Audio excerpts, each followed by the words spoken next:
J'ai l'impression qu'on s'est arrêté de rêver.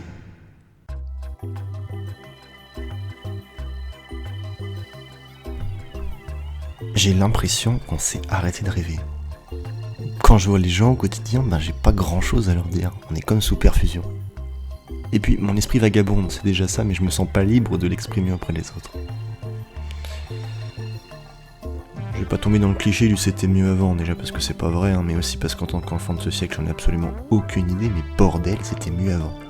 Pensez à une époque comme ça, pensez à une époque où on avait le droit de s'emmerder, de lire, de rien faire tout simplement, toutes ces choses qui peuvent paraître insignifiantes, mais qui revêtent selon moi une importance capitale.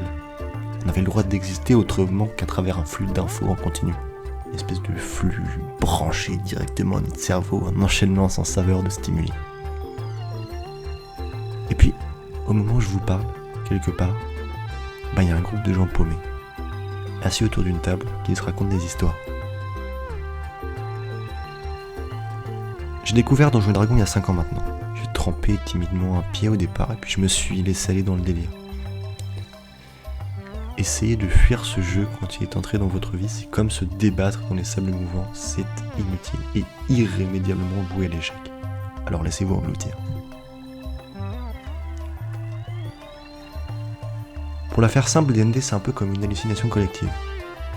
Des joueurs qui incarnent chacun un personnage avec sa personnalité, ses ambitions, ses défauts, et qui sont les acteurs d'une histoire qui leur est racontée par un gars qui a souvent plus d'expérience que les autres. Histoire qui avance de par l'impact de leurs décisions. C'est pas un jeu de société, c'est plutôt un TTRPG. Et c'est là que je prends mon accent anglais fantastique, Tabletop Role Playing Game, mais si je devais le qualifier de quelque chose, je dirais que c'est plutôt du théâtre ou du storytelling. Et c'est tout l'objet de cette chaîne.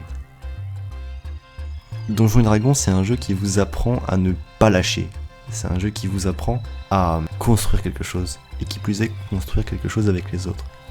À ce stade, je ne sais pas encore sur quel sujet la chaîne va se concentrer dans le futur, mais quoi qu'il arrive, ce sera sur du jeu de rôle.